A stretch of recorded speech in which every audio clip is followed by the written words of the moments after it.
Good evening, everyone. I'm Cale Sturloff. I am a commercial banking advisor here representing Island Savings, a division of First West Credit Union. With roots in the Cowichan Valley that date back over 65 years, Island Savings is committed to creating a healthy and sustainable community for island families.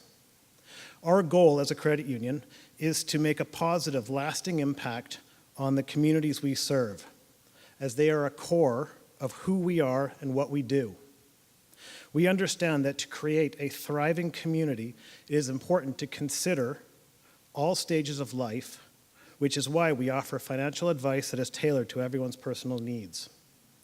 We are honored to be sponsoring the CVRD's Speakers Series and to be introducing Gil Penalosa. Guillermo Penalosa is a passionate about cities for all people. He advises decision makers and communities on how to create vibrant cities and healthy communities for everyone, regardless of age and social, economic, or ethnic background. Gil is the founder and chair of the internationally recognized Canadian nonprofit organization 880 Cities. He is chair of World Urban Parks, as well as senior advisor to Children and Nature and Vision Zero Network. Because of Gil's unique blend of experiences, pragmatism, and passion, his leadership and advice has been sought out in more than 250 different cities across 6 continents. Before immigrating to Canada, Gil was commissioner in Bogota. He holds an MBA from UCLA's Anderson School of Management, where he recently was selected as one of the 100 most inspirational alumni within his school's history. In 2015, Gil received a doctorate honoris causa from the Faculty of Urban Planning at the prominent University of Sweden. This year, Gil was listed in Planetizen's top 100 most influential urbanists of all time. So please, everyone, a round of applause and welcome Gil.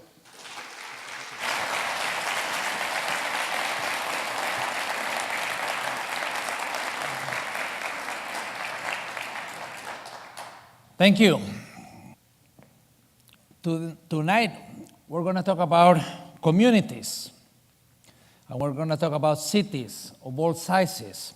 And I know that we are facing some challenges. We got climate change. We got population growth everywhere. We're living longer, not longer, much, much longer. And most of the growth is in urban growth. But also we have crises like public health, physical, mental, emotional. So in many ways, we are facing an urgency. So we gotta face the urgency and look for solutions. And when we talk about cities, we might be talking about cities of 10,000 people. We might be talking about cities of 1 million, 10 million. Sometimes people say, oh, Gil, but here in Duncan, we're only 20,000, we're 50,000, we're 20,000. Well, the issues are very similar. But of course, the solutions are gonna be different.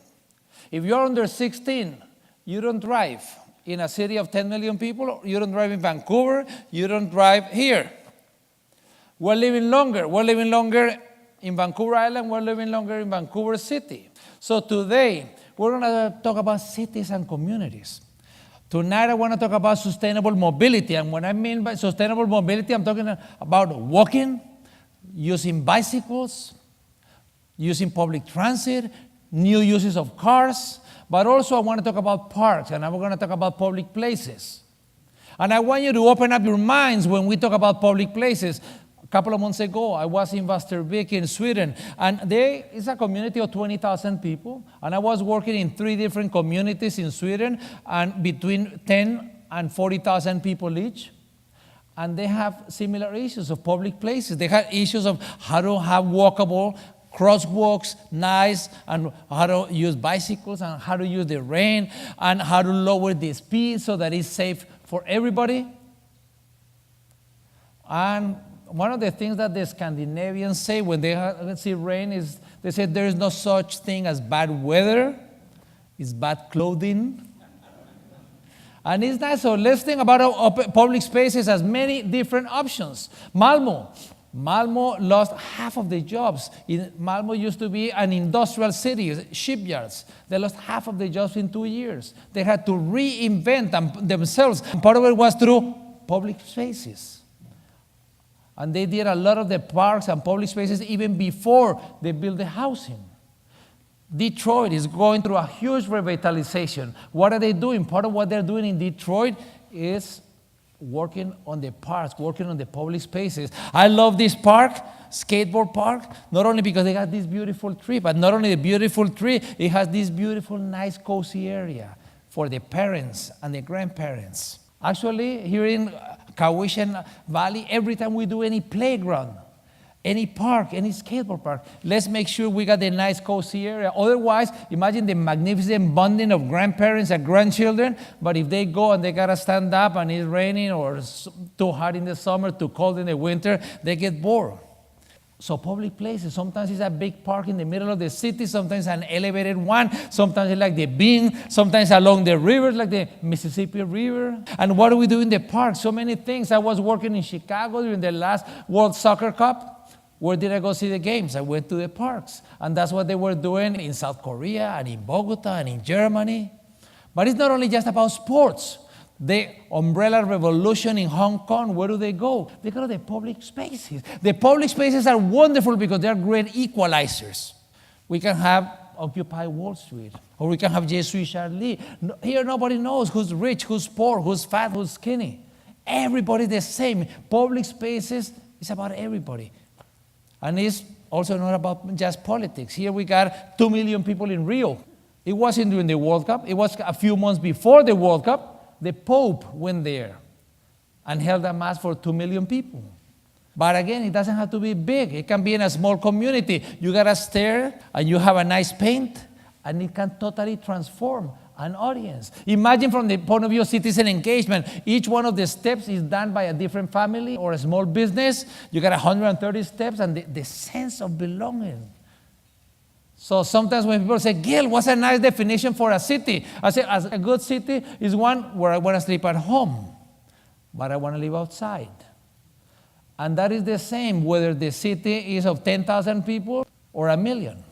It's the same. So tonight, I want to talk about 880 communities. I want to talk about how to have vibrant cities and healthy communities where people are going to live happier.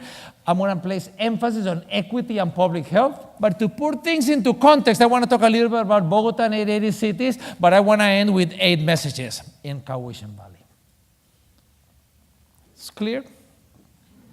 So let's start. Bogota. Why Bogota? Obviously, Bogota is not the ideal city. It's far from ideal. But nevertheless, before immigrating to Canada, I was commissioner, and I learned that transforming communities is not about the money. It's not also a technical thing. And also, I'm talking about Bogota because I've been doing. Now I advise many cities. I've been advising cities in the last 15, 20 years for over 300 different cities. But before, I was doing. For example, in the first term, we built over 200 parks all over the city. We built small ones, big ones, everywhere. Here, the Pope came here, gave a mass, and then the Pope left, and nothing happened. There were not even sidewalks, nothing. For almost 27 years, nothing happened. Why nothing happened? Because change is hard. Change is hard in Bogota, but also change is hard here in Cowichan Valley. You try to change anything, and the cave people show up. They are the citizens against virtually everything.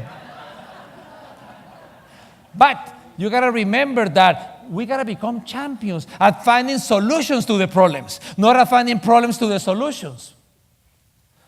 We got to remember that it's not about having 20 excuses why things cannot be done.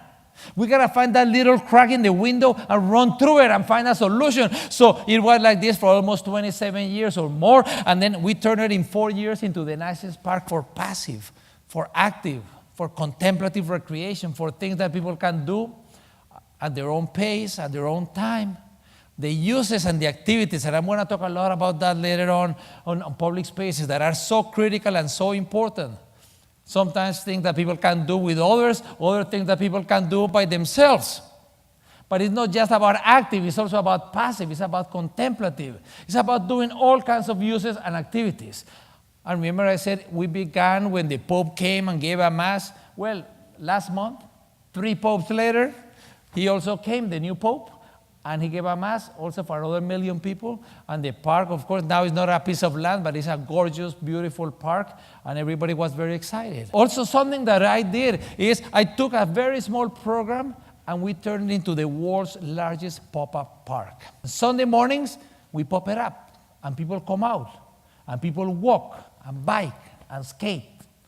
People of all ages. These are all the different income levels. We interconnected all of them. The wealthiest parts of the city, the poorest parts of the city. 121 kilometers. 121 kilometers interconnecting the main parts. How do you do it? It's really simple. You open streets to people, you close them to cars, and the magic happens. People come out, and it's really exciting. All ages. Young, old, rich, poor. Not everybody wants to walk or bike or skate, so along the road, in the parks, we do aerobics, we do tai chi, we do yoga, cha-cha-cha, anything. But everything around physical activity. It's about health and physical activity. And it's great. Who comes? Everybody. All you need is 2 feet and a heartbeat, and you're going to be there. And it's something that works so well. Young, old, rich, poor, everybody. We get 1.7 million people every Sunday and holiday. The nice thing is that it changes minds. All of a sudden, people realize that the streets belongs to all of us. The streets are public spaces, and they can do other things that move cars. They don't have to move cars 24/7. They can have different uses according to the time of the day of the week of the year. And it's nice how it has become like a positive virus. Now everywhere they are doing it, and there are many more cities. And you should do it here in every one of the communities. There are many cities of 10,000 people, 20,000, 50,000 people, they are doing it.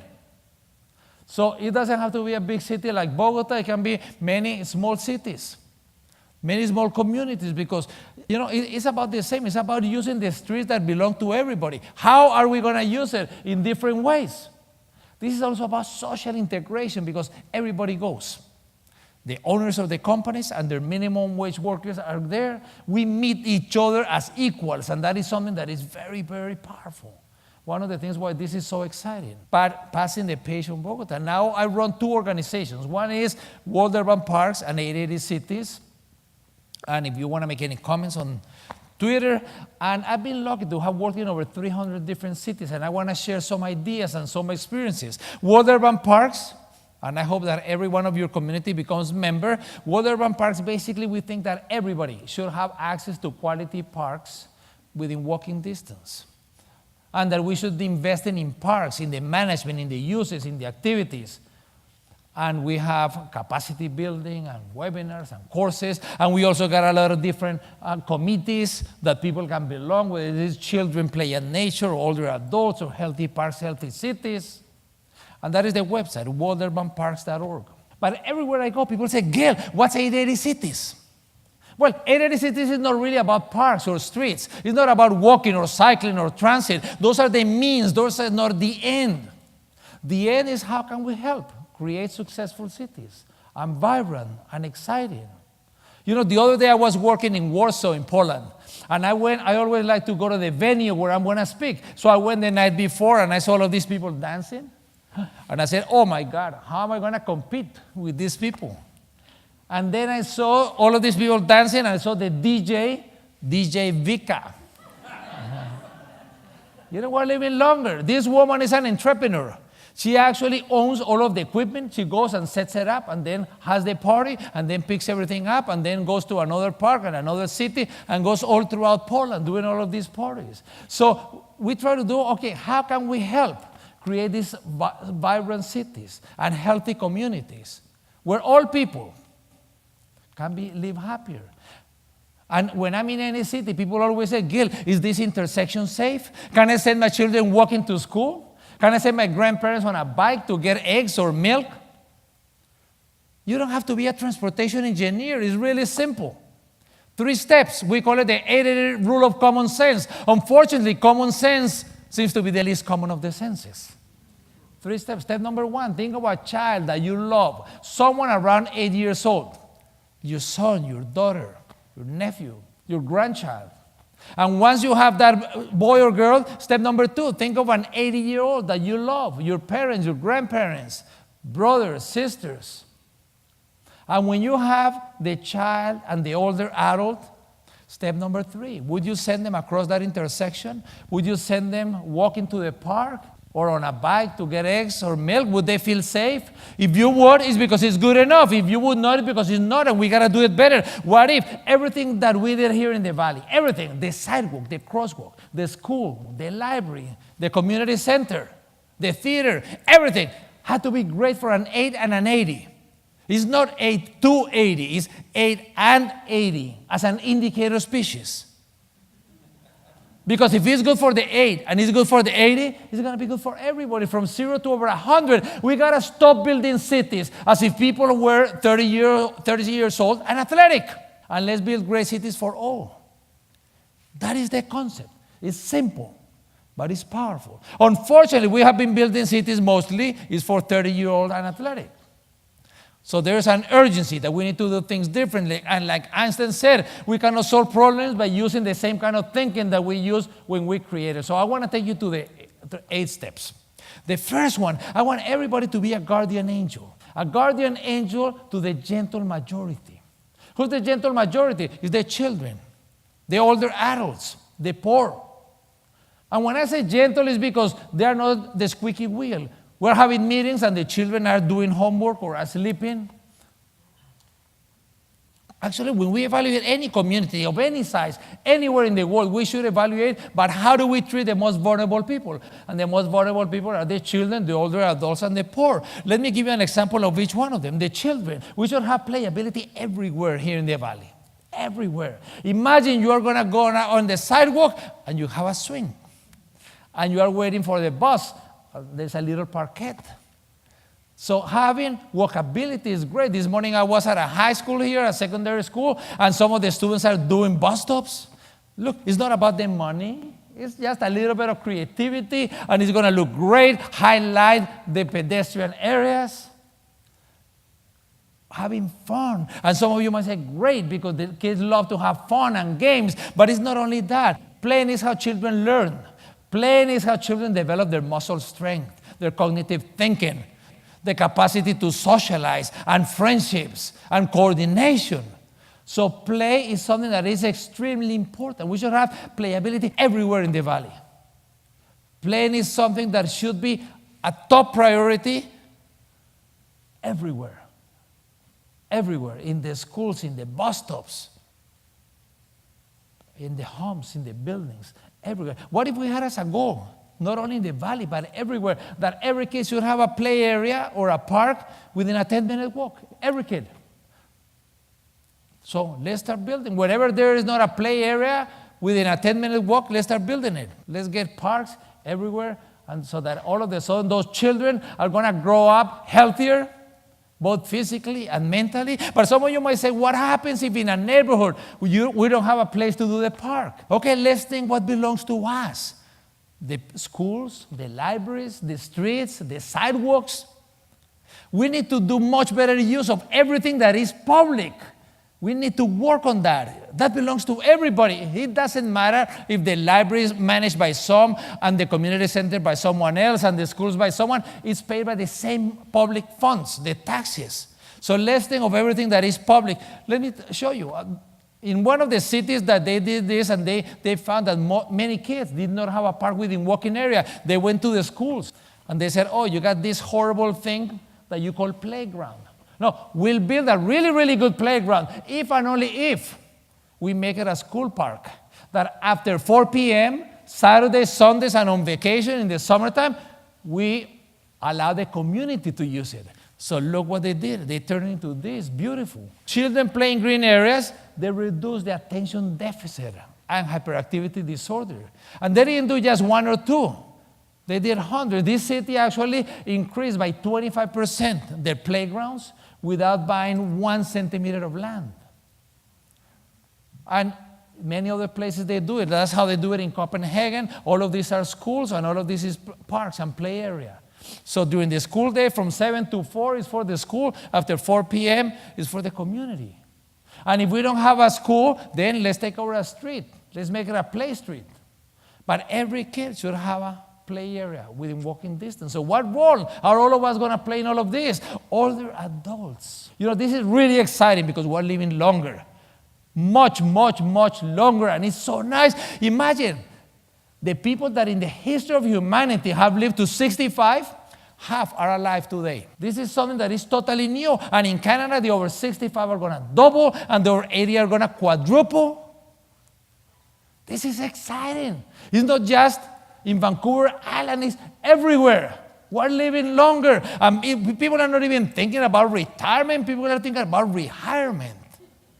Doing other activities. Last year, Jimmy Carter, 93-year-old, he was in Canada helping build houses. We should develop a movement, the 60 plus alive. Because I think the biggest waste of resource that we have in Canada are the older adults.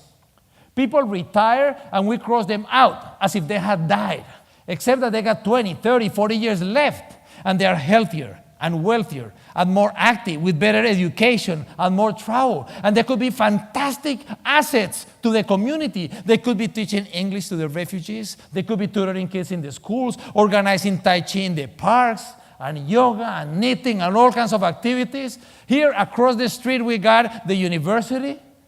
30% of the courses should be for older adults. Older adults are hungry to learn of knowledge about music or history or cooking or gardening or whatever. We should really create a movement because we really got to take advantage and have those 20, 30, 40 years much happier and healthier for everybody. Imagine, this is the life expectancy. If we had been born in Canada, we've been around for human beings for around 200,000 years. So in almost 200,000 years, we reached 39 years. This is the life expectancy. All of these are the countries in the world. Actually, 200 years ago, we didn't have any country with a life expectancy above 45. Today, we don't have any with a life expectancy below 45. All over the world. And in Canada, we went from 39 to over 80. We more than doubled the life expectancy in only 200 years. It's very clear that we have learned how to survive. But when we got all of these issues of climate change and so on, it's clear that we need to learn how to live. And that's what together all of us need to think, how to live. How do we want to live? This is critical because a lot of this is about the built environment. So what kind of built environment are we going to do when we know that we're going to continue increasing the age and we're going to live longer? So how are we going to make sure that we live also happier? And the third group that I mentioned was the poor. Of course, also there are children and there are older adults that are poor.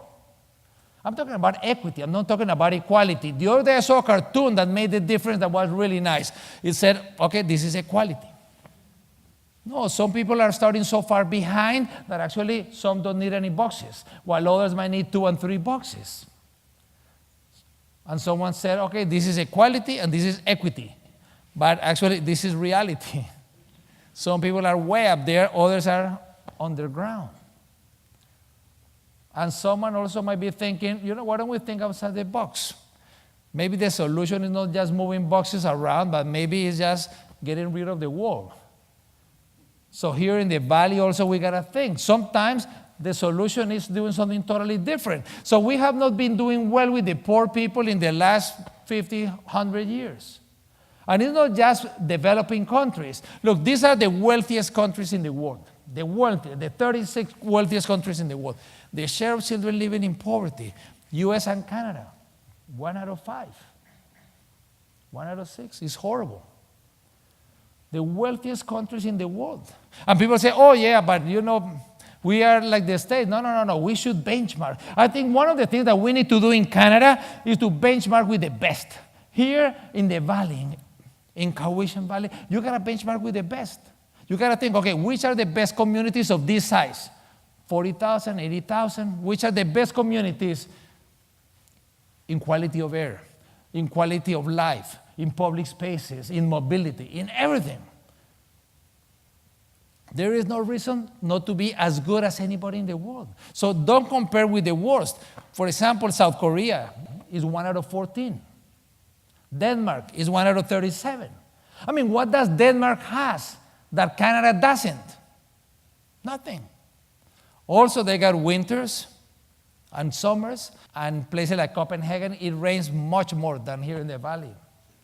From the point of view of mobility, you know, the people that have a car in Canada, the people that use a car as a mode of mobility are spending $1 out of $4 on mobility. 25% people don't even have money to go on vacation or to pay the education or save for retirement, and they're spending 25% on mobility. And if they're low income, it might be 40%. It would be only 5% if they took public transit and walked and biked. That's why also we need to invest in public transit. There's nothing that the government can do that would make a bigger impact than allowing people to downsize households from 2 cars to 1 or from 1 to 0. Nothing. And it would be great for the economy because people, instead of spending it in cars, now they will be spending it in the local economy, going to the restaurants, improving their gardens, their houses. So the issue of equity is so important. The other day I was with the vice mayor of Malmo. He was worried because some people live 7 years more in some areas. Well, I told him when I've been working in the U.S., last year I was working in Cleveland. I went to this part of the city where the life expectancy is 64. And then we went 10 minutes away. The life expectancy is 90. 90. Can you imagine? 30 years more? And it's not because it's Cleveland. You go to Washington and it's the same. You go to New Orleans and it's the same.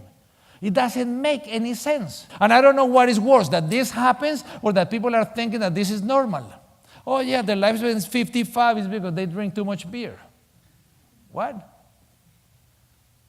Okay, number 2. I'm going to be faster with the others so that we have time for dialogue. But we have a great opportunity, but also responsibility. You know, around the world, we got about 3.5 billion people living in cities. 3.5 billion in cities. In 40 years, it's going to double. It's going to double to 7.2 billion. And it can be really nice. But this morning, I was at a secondary school, and I was telling the students, I said, within your lifetime, this is going to happen within their lifetime. It has never happened before and never happened again that we're going to grow by 3.7 billion. Because the population around the world is going to level off around 2050, 2060. Now the rate of growth is very low, but it's increasing is because there are so many more children and youth that it's going to continue to grow for another 40 years, but then it's going to level off. So how are we going to do in the next 40 years? And I said, if that is what's going to happen in the next 40, what don't we see? What have we done in the last 40? Because if what we have done is good, okay, let's do more of the same. Some of the things that we have done is these 8 guys have the same wealth as half of the population. Imagine the political power with them owning the media and so on. This is how we've been building the cities all over the world. These issues of equity, very few equity. When we got 1 out of 5 children living in poverty, and it's not just the poor countries. In many places, we've been focusing on cars, much more than in people's happiness. And this is how we've been building the cities all over. When I see these things, I say, oh, no wonder all of you are living here in the Cowichan Valley. I wouldn't want to live there either. But you know, this is the kind of, and the new countries. And when I was talking with the secondary students this morning, I said, you guys are going to live all over the place and you're going to have an impact all over the place. Yesterday when I flew into Vancouver, I flew in and with the Minister of Foreign Affairs. And she was leading these talks around North Korea. Canada has that credibility. So how can we influence in some of these economies? Because these emerging cities, these emerging countries are doing exactly the same mistakes.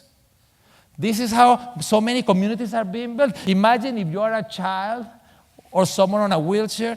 Here, you cannot even go out get an ice cream. You are almost like a slave to someone that has a car just to go and get an ice cream. So whatever we have done in the last 40 years has not been really good. So what are we going to do in the next 40 when we're going to double the population that lives in urban areas? In Canada, almost everybody lives in urban areas, 86 out of 100 people. And it's going to continue to grow. So we got to improve the cities that we have today, whether they are cities of 10,000 or 40,000 or 1 million. And we also got to create great cities for the new people. So all of this is how do we want to, we need to change. I know that change is hard. That's why we don't change. We end up doing more, we do the same because the same is easier. In Copenhagen, they didn't have any pedestrian streets. The car was taken over in the 50s and 60s and 70s. And when they said, why don't we do some streets for people walking, pedestrian streets? They said, what, pedestrian street? They said, we got too many cars. And they said, the weather is horrible. It's cold in the winter, it's hot in the summer, it rains all year. But the number one reason why they didn't want pedestrian streets, they said, oh, walking on the street, that's not part of our culture. That's for the Italians. Because the Italians are loud and noisy, but we are Danish. And we are cold and quiet and shy. Well, now those Danish are more Italian than the Italians. They love their pedestrian streets. In the summer, in the winter, in the middle of the rain. This is City Hall in Copenhagen. They turn a lot of big parking lots into people places. And even in the middle of the winter, people love their pedestrian streets. So when you are going to do any change here in the valley, any change, I recommend 3 things to keep in mind. First, change is not unanimous. So when you are going to try to change something and some politicians say, oh, but there is some concern, there will always be concern. Change, honestly listen to everybody, but make a decision. Don't wait for this to be unanimous. Second, the general interest must prevail over the particular. So when you are saying, let's widen the sidewalk, and people say, oh, but my business, said, no, don't tell me about your business. Give me the same argument, but frame it based on the general interest. And third, when you say no to something, you're also saying yes to something else. So if you say, oh, we don't want to do this park, okay, but then you are saying yes to more obesity, or yes to more bad quality of air, or yes to more lack of sociability. So keep those 3. Third, let's have great parks and great park systems. Let me show you some symptoms, because there are some symptoms when you go out tomorrow and you look at some public places, because there's a lot of things that you can hear when you listen or see, when you observe. One symptom, good places to sit. This guy needed 5 chairs to be happy. His feet, his Big Mac, he would not have been as happy on a bench. Sometimes people say, oh, monkey see, monkey does. No, sometimes it's people see, people do. We do sidewalks and we don't put benches on the sidewalks. Or many cities even put benches and then take them away because they say, oh, the homeless. Horrible, but that's what many cities are doing. Or they put nails so people won't even sit. No places to sit. This guy had to sit on his briefcase while his friend fainted. And his wife is sitting on their baby. But you have good places to sit and it's kind of magical. All of a sudden, this woman in the middle of the winter goes out into the park and read. People sit not even facing each other. Starts to rain and people won't even move. Another symptom is sociability. If you go and see in the public places, people talking to each other. Another symptom is diversity, where we see children and we see youth and we see older adults and people on wheelchairs. Another symptom is affection. You are affectionate if you feel at ease, if you feel safe. Another symptom is high proportion of women. Women are more selective if the place is not safe and clean. So these are symptoms of good public places. But let's go through some characteristics of parks. The most important, I think, is management. Parks need to be managed. Not just community centers, parks need management. Management is not the same as maintenance. Maintenance is maybe 20% of management. The 80% is how to engage the community, how to do activities in the park with the schools, with the seniors, how to use it in the summer, in the winter, on the weekdays, on the weekends. Those uses and those activities. How to have volunteers doing activities, but let's have the tools. If we're going to change something, let's ask the community. What is it? How do they want? Let's participate. Let's changes. Let's listen to the community before, during, after. Let's get some resources, human, financial. We got to have safety, but safety is not like I went to London, England, I went to a park and it had this, beware of the thieves. This was like an invitation to the thieves of the city to come here. You know, if you want to have public places that are safe, it's not about police, it's about having people. When there's people in the public places, they become very safe. Also, it's about having equitable access throughout the city. It's also having good fit that not every single park has the same activities. It's about thinking in the summer and thinking in the winter. Some people like to get married in the summer, others like to get married in the winter. So, and uses and activities. There is nothing as important of uses and activities, because I find all over the place that it seems easier to find the millions to do the parks than to find the thousands to make it work. But we need those thousands to make it work so that we can actually organize walks in the park. And even simple, we just go and measure. It doesn't have to be long. It can be this small park. They did this track, and they put a small sign, and it says one loop is 600 meters, two loops 1.2, 3, and then people go home and they say, oh, I did 3 kilometers. How do you know? Because it says that 5 laps is 3 kilometers. The most important feature in any park is a walking path. The number one activity in any park is walking. So we gotta have walking. That is absolute. But of course, not only walking, but we gotta have benches, because people get tired of walk. So then they go and they sit. So the uses and the activities, it's not about money, organizing small tournaments. Also, once you start organizing it, leaders from the community, they take over and then they organize it themselves. But sometimes you gotta have those little bit of funding to get those things started. It might be ping pong tables. It might be Tai Chi in the mornings. There are so many things that we could do in the activities. It's not just about the community centers. It's not about the indoor places. We need to get people outside. If there's a little bit of rain, no worry. There's now so much fantastic clothing to do all kinds of activities. Also gardening and painting. I was working in Mumbai the other day, and when I went out and I went to this park, and all these people were dancing. I said, what are they doing? And they said, they are laughing yoga. And they say, oh, get in the circle, and you get in the circle, and 30 seconds later, you are laughing like crazy, and then after 10 minutes, you are feeling really, really good. So it's about those uses and activities. Here, people are walking and cycling and running and playing chess and having lunch and reading books and so on. The uses and the activities are also about flexibility, that maybe at daytime, people are here just watching other people, and then on the weekends, the Italians are playing bocce. It's about organizing with some people to have free yoga on the places. It's about also having music. It's about knitting. One of the most popular activities in the parks now is knitting. Knitting is just the excuse. People could be knitting at home. Why do they go to the parks? Because they want to be with other people. The two main issues of older adults today is mobility and isolation. More people are dying of isolation than heart attacks.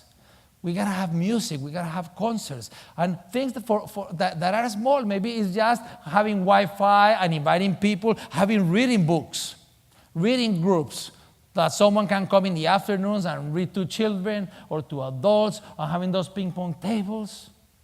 Also, some people say, Gil, should we have small or large parks? What do you think? Small or large parks? The reality is that we gotta have both. Both, because they satisfy very different needs. The small neighborhood park is where we develop community. It's where we meet our neighbors. Also makes our community safer, because you develop a sense of solidarity. Something is happening, I go out and help if I know all my neighbors. If I don't know anyone, I shut the door and stay inside. But I'm not going to be able to play soccer there, so I need medium-sized parks. And I'm not going to be able to go canoeing, so I need large parks. So actually, we need a system of small, of medium, of large. We need all of them. We need a citywide system. Some are active, some are passive, some are contemplative. So another definition of a good city is like a good park. Totally integrated with nature and extremely safe. 4, here in the valley, we need sustainable mobility. And by sustainable mobility, walking. Who came walking tonight? Who came walking tonight? Everybody. I don't see any cars in this theater. I don't see any, every single trip. Every single trip begins and ends walking. Every trip. We walk to the car, we walk to the bicycles, we walk to the transit, we walk to places. Everybody walks. That's how we were created. Just like the birds, they fly, or the fish swims, and the deer runs. People, we walk. We walk, and it's so exciting. By the way, walking and cycling is not a joke. Walking and cycling is not a frivolity. Walking and cycling is the only individual mode of mobility for most people around the world. In the wealthiest part, or here of the valley, in the wealthiest neighborhood, more than 30-40% of the people walk. They don't use cars. All the children and youth. You might be the son or daughter of the wealthiest person. If you're under 16, your only individual mode of mobility is to walk or bike. So walking and biking safely and enjoyable should be like a human right. Unless you think that only those that have the money and the age and the desire to drive a car have a right to individual mobility. And I've seen a lot of neighborhoods here that don't even have a sidewalk. And most bikeways that are non-existent, or when they're existent, it's just a painted lines. That's why I'm also talking about democracy and human rights and equality and sustainability, because everything is linked to everything. And walking, people walk. The children, the youth, the older adults, everybody walks. People walk in the summer, people walk in the winter, but we gotta make it safe. Safe. Yesterday, people driving cars yesterday killed 741 people walking.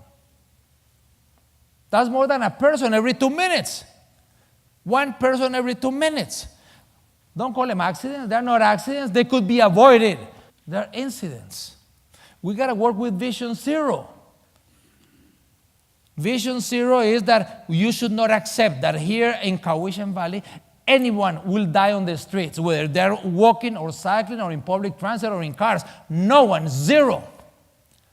But it's not just about talk. In Toronto, the city approved Vision Zero, but they don't put any money into it. So it's the same thing as nothing. Yesterday, a little girl, a 5-year-old girl, she had cancer when she was 2 years. She went to chemo. She got rid of cancer a year ago after 2 years of chemo. Yesterday, in front of the school, someone got out of their car, left the car on neutral, and crashed the girl against the car in front of her. 5-year-old. Doesn't make sense. Why are we allowing cars in front of the schools? There should be absolutely no cars in front of the schools. If you're going to drop off your kid, drop him off 100 meters away, 200, 300 meters away, not in front of the schools. In the front of the schools, we got to make it safe for children to walk or bike. So the drop-off should be on the back of the schools. I mean, these are not technical issues. If we're going to improve walking, pedestrians got to be a priority. They are not when this is how we build the communities. Or when we allow the cars to park on the sidewalks. Or when we don't even do sidewalks. We're telling this woman every day, you are a second-class citizen, when we don't even do a sidewalk. And if we're going to improve walkability, nothing as important as lowering the speed.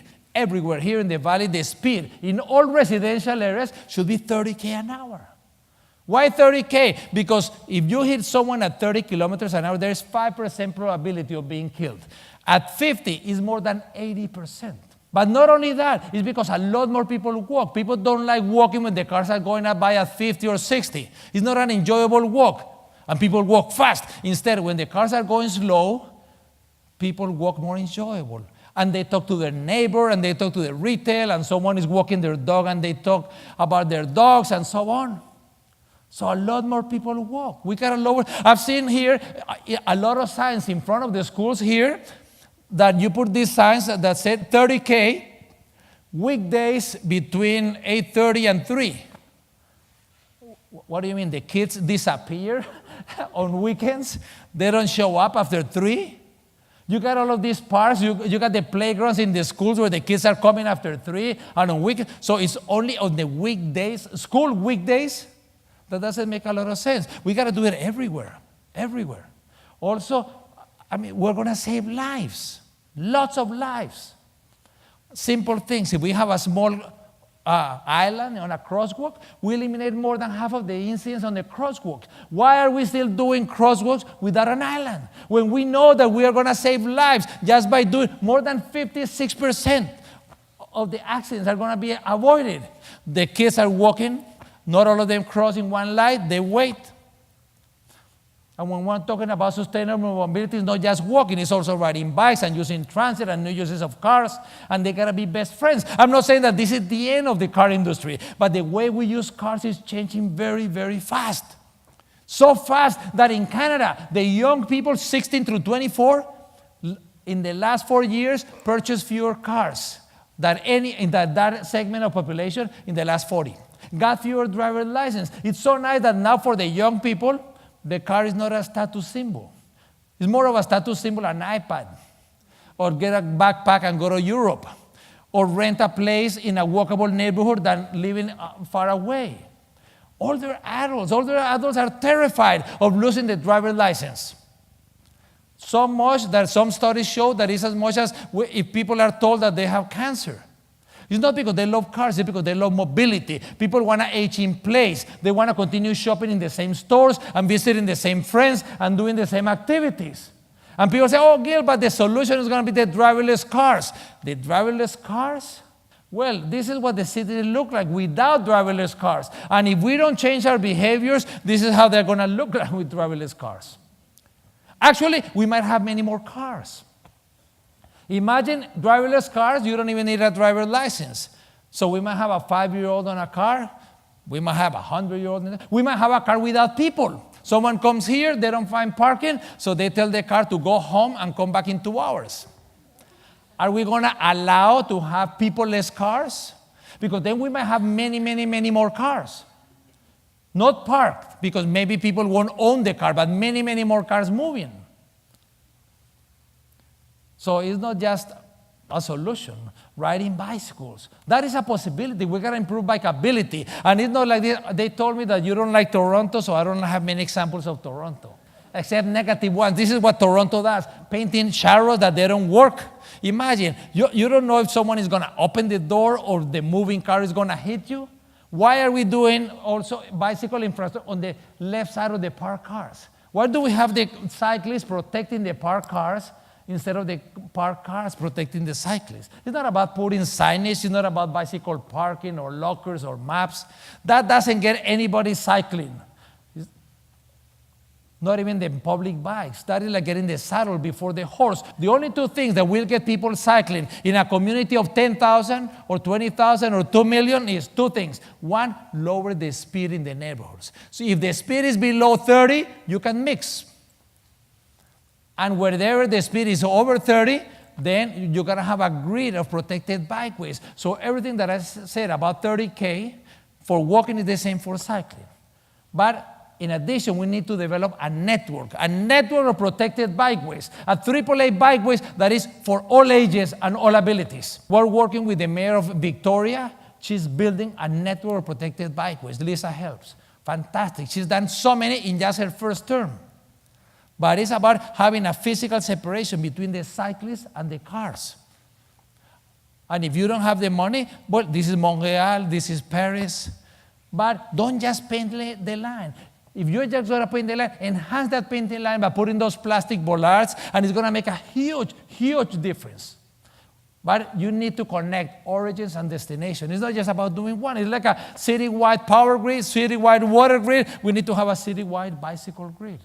And if we're going to put public transit, one of my brothers is the mayor of Bogota. He says, a civilized city is not the one where the poor have cars. It's the one where the rich use public transit. We got to improve the public transit. We need to have public transit in every community. Some people say, oh, Gil, but we only have 30,000 people. How can we do? Well, you need different public transit. If you got 30,000, that if you have 300,000, that you will have 3 million. But you need public transit in all of them. You cannot, when people say, what's first, the chicken or the egg? Here is very clear. Because some people say, oh, I don't use public transit because we don't have it on weekends. I don't use it because it's not frequent enough. No, you got to invest in public transit and make it frequent the 7 days a week. And then people are going to use it. But if it's not frequent, then people are not going to use it. It is very, very critical. Part of it is sometimes marketing. I was working with one mayor, and he said, Gil, people didn't like the buses. So what did he do with the buses? He put a nose, he covered the wheels, and now they look like trains. Someone told me in Ontario, said, Gil, everybody's going to get out of their cars because we bought these big buses. I said, you think anybody's going to get out of their cars when this is what the bus stop looks like? This is a secondary school, 1,500 students, and this is the bus stop. I've seen most of the bus stops that I've seen here in the valley in the last couple of days are pretty much like that, just a sign. So I showed that elected official this other bus stop. And he said, why are you showing me this? I said, maybe this is what the bus stop would look like if the decision makers were using public transit. It's not rocket science. This morning I was at a secondary school here, and one of the students said, that with a group of students, they designed a bus stop that also has solar panels for electricity to warm it up.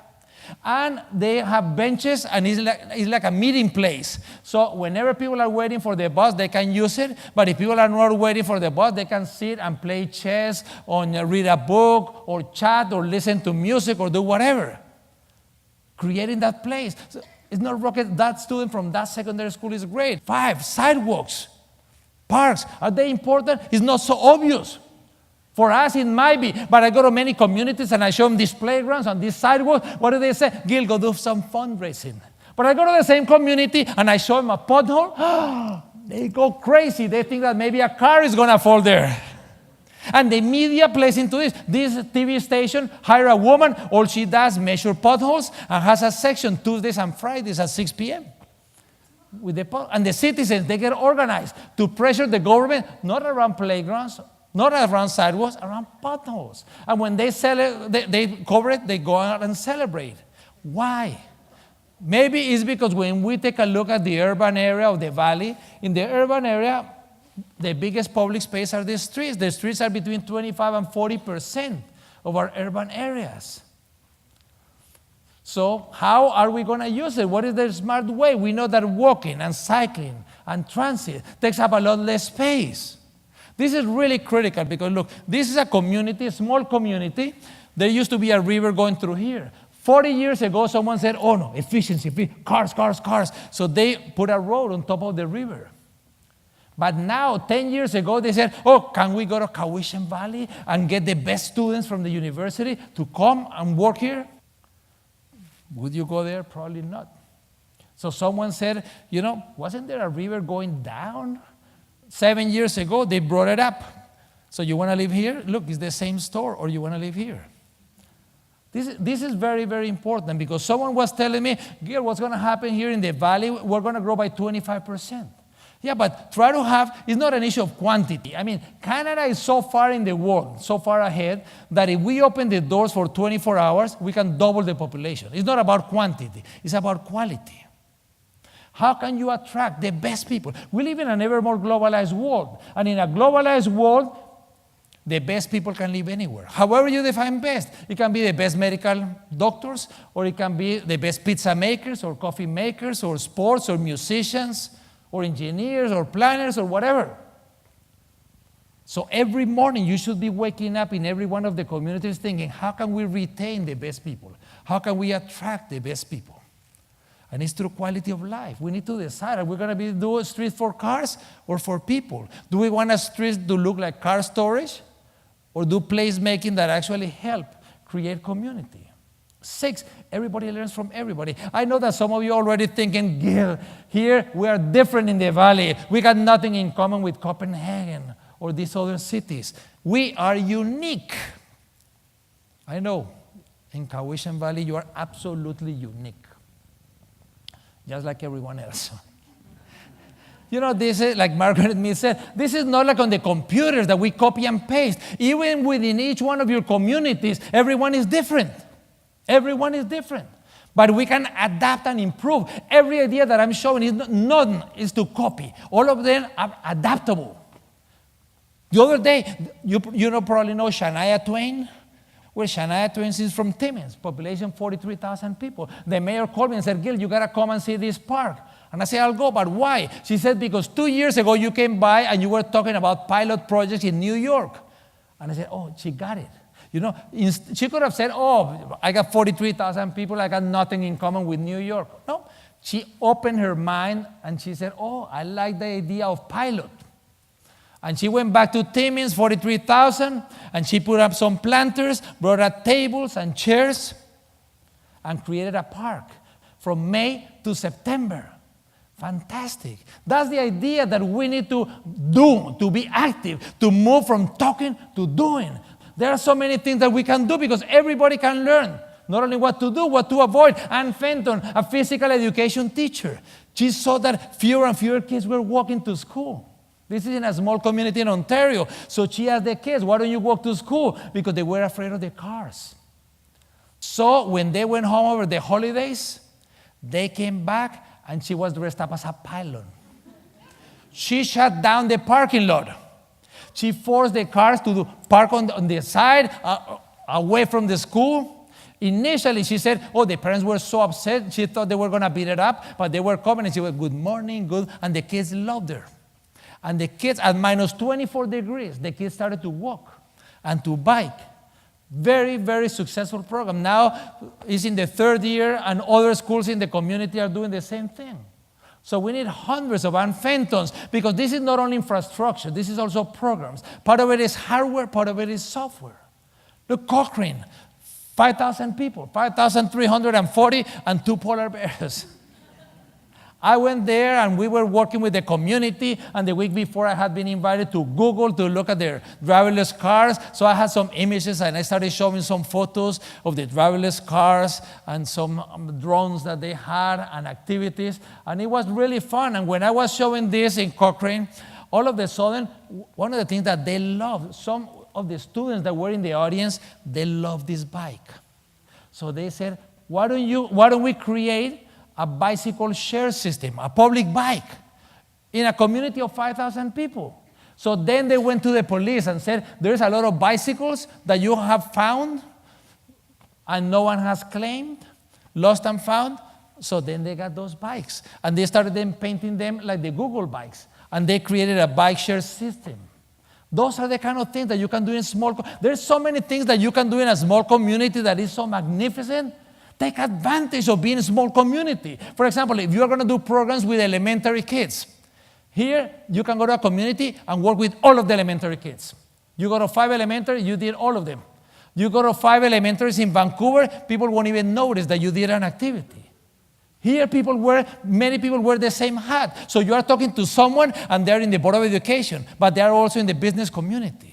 Or if you want to talk to the mayor and the mayor doesn't want to talk to you, it doesn't matter. You're running to the mayor in the coffee shop, at church, somewhere. So small communities, you have a huge advantage into so many of these things. Now in Cochrane, 85% of the people live within walking distance to a bike share. This other community, under 200,000 people, they were going to do a transportation system, cars, walking, cycling, transit, everything. So they thought of people in the summer and people in the winter. They thought of people going to work and people going to school. A lot of communication with the citizens. In the downtown, the bikes and walking both ways, cars only one. Anytime there's more than 5,000 cars, has a physical separation. At one level for cars, 5 centimeters higher for bikes, 5 centimeters higher for walking. You know, this is how the bikeways here should look like. Absolutely no reason not to have it. They got count. This goes to 0 every night. When I took these photos, 7,803 cyclists had gone by, and they got pumps all over the place for air and nice signage, and it's good for business. You click there, coffee shops, and it lights up, and lockers and washrooms so that you don't have to go to Tim Hortons just because you want a washroom. Bicycle parking in a small community and underground parking. It's the little details. You go to the pedestrian streets, you got to leave your bike out. Either you leave your bike out or you walk. And this is so exciting. And then other things that they have here, when the kids are going to school.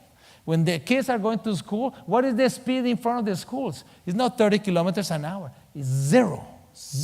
From 7 a.m. to 4 p.m., there are no cars in front of the schools. And actually, they have put a lot of these games, ping pong tables and things to jump. So the kids are eager to get to school early because they can chat with their friends and play and so on. But no cars, only the cars that live in front of the school, and they can only go out at 5 kilometers an hour. No one else can go in front of the school. It's not rocket science. Anybody can do it. It's not technical. It's not financial. It's political. It's having the decision to do a city that is nice for everyone. 7, community is the expert. Listen to the community. The community have so many ideas, but I mean, if I just ask my daughter, what are we going to do in this park? She's going to say, oh, let's do yoga. And in that way, oh, let's do more yoga. I said, daughter, not everybody wants to do yoga just because she's a yoga instructor. Some people want to have a fire pit. This is really nice for the young people. And then, or you can have a pizza oven. or you can have painting, or there are so many activities. They listen to the community because they come with great ideas. Sometimes we work with students, elementary schools. Sometimes, for example, we go and do workshops, how to do a park, placemaking. So we go to the elementary, we get 30 students, we split them up into 6 groups of 5, and each one has an adult. First 30 minutes, we teach them how to take photos. Don't put the subject in the middle because it's boring and so on. And then we go out. We go to the park. In these groups, they love it. They are so happy. They're like sponges, absorbing. And then they have these squares to learn the photos. And then for 90 minutes, they take photos, things they like, things they don't like. And they take notes or things that they would like in the park. They go back to the classroom. Each group has a computer to download their images, to download images that they want. At the end of 8 hours, they have a visioning of the park. Those kids will never see a park with the same eyes ever. And that is something that you can do in every elementary school when you're in a small community, which you probably cannot do if you're in a big one. And people say, it's nice that you work with children because they're the future. No, it's not about the future. Like my friend from Curitiba, Jamie Lerner, says, if we educate children very, very well, they go home and then they educate their parents. And that's the idea. Even simple things. Here we were asking children, why don't you draw? How would you like your community to be when you have your parents' age and you have children? So we take them out of their age and we say, no, now you are your parents' age and you have your own children. What would you like? Look at all of these green areas. This kid is only 13, but he wrote, I want fewer cars, I want more people walking, and he wrote, I want people cycling. But then he didn't write, but he drew an area for people walking, area for people cycling, for cars, for buses. He doesn't know that we walk at 5 kilometers an hour, but he knows that if we mix pedestrians and cyclists, the pedestrian gets injured. If we mix cyclists and cars, the cyclist gets injured. And he drew public parks and low buildings with street-level activity. Actually, a few months after this, I was doing a workshop with the PhD students at the National University in South Korea. And I said, I hope you study very, very hard, because now the 13-year-olds can summarize Urban Planning 101 in one drawing. Last, 8, let's focus on the benefits. When we are talking about creating a healthy community, let's think about the benefits, the environment, the economic activity, recreation, transportation, health. Let's not talk about cycling or walking. No, let's talk about the benefits. Let me just give you one example, public health. Is this what the future looks like? The issue of obesity is really, really bad because we're wasting billions and billions because of this. This has to do with heart attacks and respiratory problems and depression and anxiety. And we say, oh, yeah, the U.S., 1 out of 3. But let's not think that the U.S., let's not benchmark with the world. The U.S. has many, many, many good things. This public health is not one of them. Look, Canada is 30th among the countries. Why are these other countries going to be better than us? It's ridiculous. We got to work calories in, calories out. We got to improve the school lunches. We got to have farmers markets and here with your beautiful weather all year round. And we got to have also gardens, maybe even mixing. So older adults and school children developing gardens and learning from each other and being active. It's not about running marathons. It's only 30 minutes a day for adults, 60 minutes a day for children. Physical activity seems to be like the wonder drug. It's good for everything. And no better place to do a physical activity that's a normal part of everyday life. And walking and cycling and parks and all this is good for physical health. But there is no health without mental health. We got to work on mental health too. Depression today is the number 1 cause of disability. We got to work. If we have contact with nature, we're going to have better cognitive attention. And it's going to improve the mood. So having green, but it's not just having, it's going out and enjoying it and looking at it, breathing it. In the neighborhoods, if we have green neighborhoods, they're going to have lower depression and anxiety. So it's not just because the neighborhoods look nicer, it's not because the trees, the green, is going to improve the value, which it will in any case, but it's also because it's going to be good for physical and mental health. All of this is about how do we want to live. So I just want to end by saying, let's think outside the box.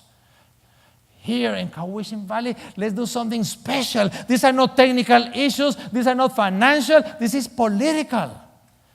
With a big P, everybody has to participate. Everybody. This is not a time, there's no citizen, this is not a time for citizens to be spectators. You need to be engaged, you need to participate. So anybody that wants a vibrant and healthy Cowichan Valley, when they are talking about sidewalks, when they are talking about trees, or they are talking about public transit, you gotta be at the table. You need to be at the table. You need to be at the public meetings, you need to be sending emails, making the phone calls, because if you're not at the table, you're gonna be on the menu.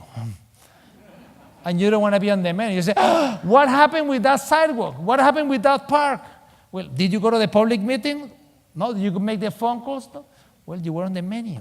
So we need to build alliances between the public sector and the private sector and the NGOs. We got to get the elected officials at the municipal, at the provincial, at the federal level. We got to get the public sector staff, but not just the planners. We got to get parks, and we got to get transportation and public health and education and finance, everywhere. And we got to get the community, the activists, the universities, the media, the business community, everybody.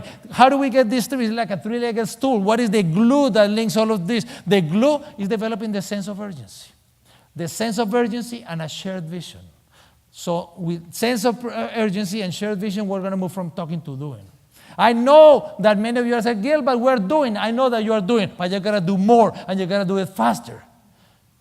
Because it is really about creating a vibrant city with healthy communities where all people are going to live happier. So, Cowichan Valley, do it now. Thank you. I wish you all the best.